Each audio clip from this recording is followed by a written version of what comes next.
Dalam Bapa dan Putra dan Roh Kudus. Amin.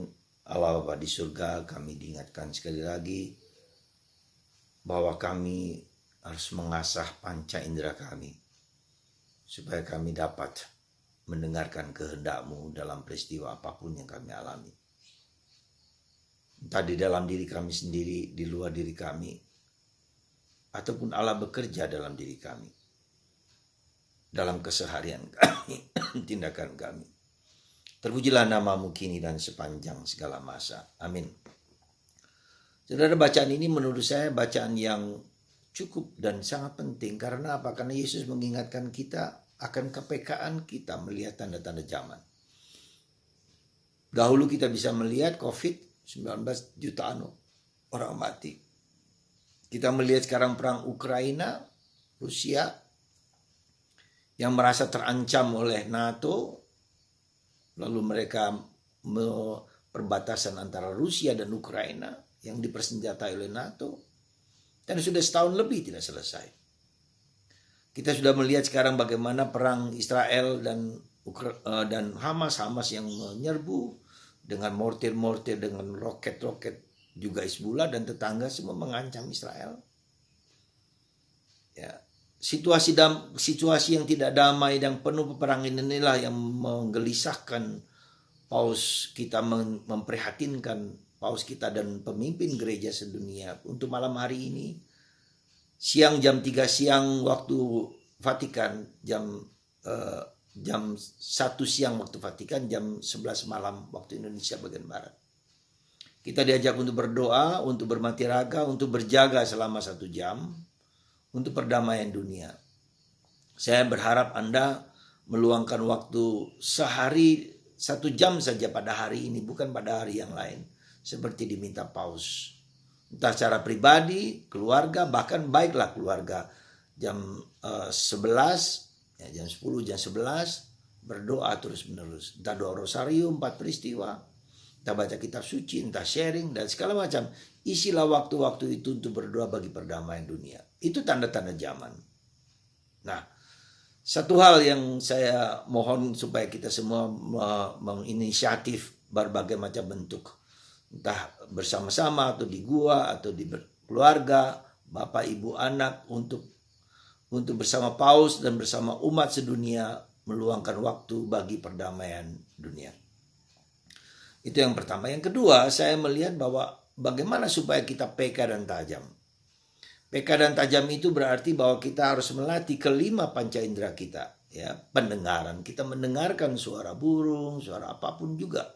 Mendengarkan. Ya, kita mendapat informasi lewat kelima panca indera kita. Kemudian kita penglihatan, melihat benda A, benda B, benda C, benda D, dan seterusnya. Kemudian dengan penciuman, kita membaui, mungkin bau busuk, bau baik apa, dan wangi, dan seterusnya. Lalu pengecapan, ya, tasting. Jadi kita ngecap rasa enak, rasa garam, rasa pahit, rasa manis. Dan feeling, perasaan, senang, bahagia, sukacita, dan seterusnya. Jadi kelima panca indera ini diberikan Tuhan kepada kita, memberikan info kepada kita tentang sesuatu, lalu diolah oleh kepala kita, oleh rasio kita. Sehingga ada, entah itu kita bisa melihat entah itu negatif atau positif. Ya, ketika negatif maka kita punya reaksi, respons kita apa? Respons kita negatif. Kalau negatif maka kita mencoba untuk melihat bahaya apa. Tapi kalau positif kita melihat apa yang positif, apa yang negatif. Lakukan yang baik, hindari yang jahat. Maka kita mendengarkan memakai hati nurani. Lakukan yang baik, hindari yang jahat. Ya, jadi itu. Jadi berusaha untuk menghindari yang jahat, lakukan yang baik. Jadi pikiran kita menilai ini positif negatif.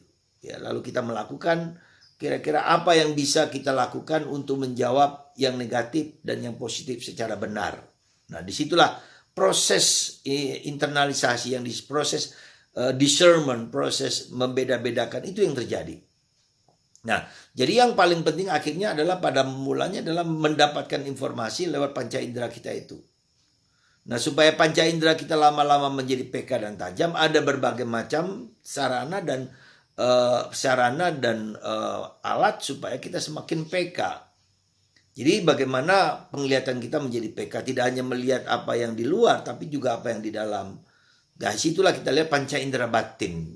Jadi kita hanya tidak terpaku pada panca indera lahiriah, tapi masuk panca indera batin. Karena ada sesuatu yang tak dapat dilihat oleh mata kepala sendiri, bisa dilihat dengan dirasakan ada sesuatu yang gak enak dan seterusnya.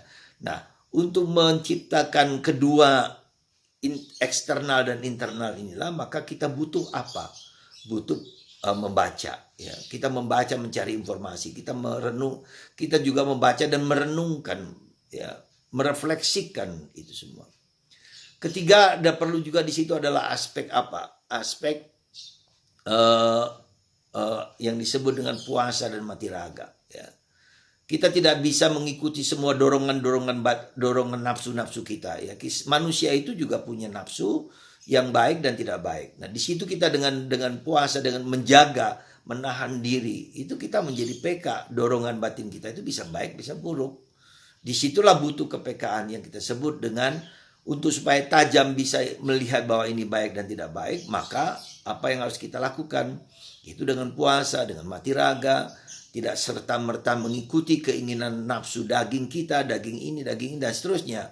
Ya, nah disitulah kita melihat, membaca tanda-tanda zaman sekarang, politik yang sekarang ini.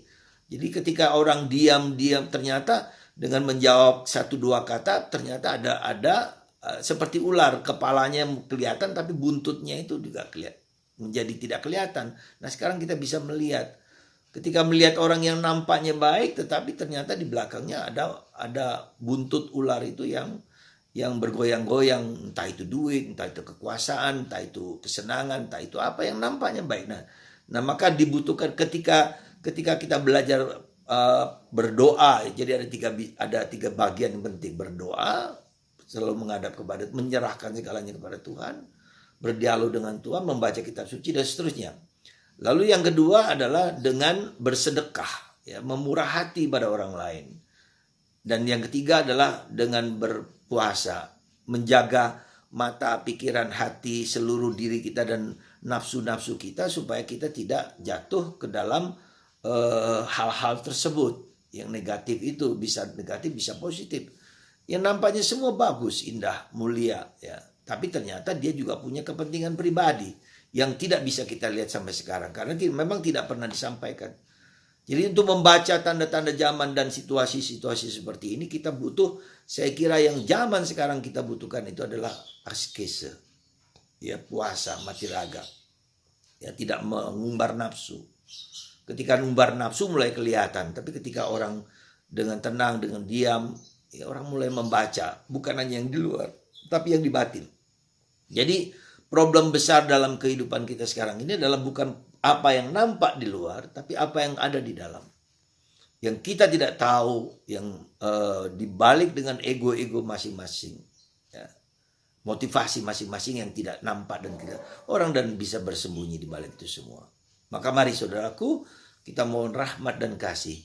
Ada satu hal yang saya terpana juga, ada kisah seorang di YouTube yang baru saya dengar dan sangat menarik. Ada seorang Sunda di Jawa yang kemudian mencari diri, mencari makna kehidupan. Kemudian ada panggilan untuk menjadi seorang resi, seorang biku, seorang pandita di Bali. Lalu dia akhirnya menjadi seorang Hindu. Dan di sana dia dilatih diri untuk berpuasa, bermati raga, bahkan 3 tahun lebih dia berpuasa, 3 tahun lebih, 3 tahun 6 bulan begitu, ya, berpuasa dengan seperti puasa umat Islam, hanya makan sekali pagi dan malam dengan makanan yang sangat sederhana. Tapi setelah 3 tahun setengah bulan itu, 3 tahun 6 bulan itu, kemudian ada dorongan lagi, ya, karena dia berada pada tingkat yang lebih tinggi, 40 hari 40 malam puasa tanpa makan dan tanpa minum. Lalu apa yang terjadi ketika itu? Dia bisa mendengar suara-suara alam semesta. Ya, burung bisa bicara, ikan, pohon, bunga-bunga, seperti berbicara semua. Ya. Dan itu membuat dia menjadi peka dan tajam. Dan itu, lalu saya ingat, Yesus pun 40 hari 40 malam digoda oleh iblis. Dia mendengar suara iblis. Bagaimana Yesus bisa mendengar suara iblis? Karena Yesus berpuasa, bermati raga 40 hari 40 malam. Dan Yesus menghancurkan kuasa kegelapan itu, godaan itu. Jadi puasa itu penting.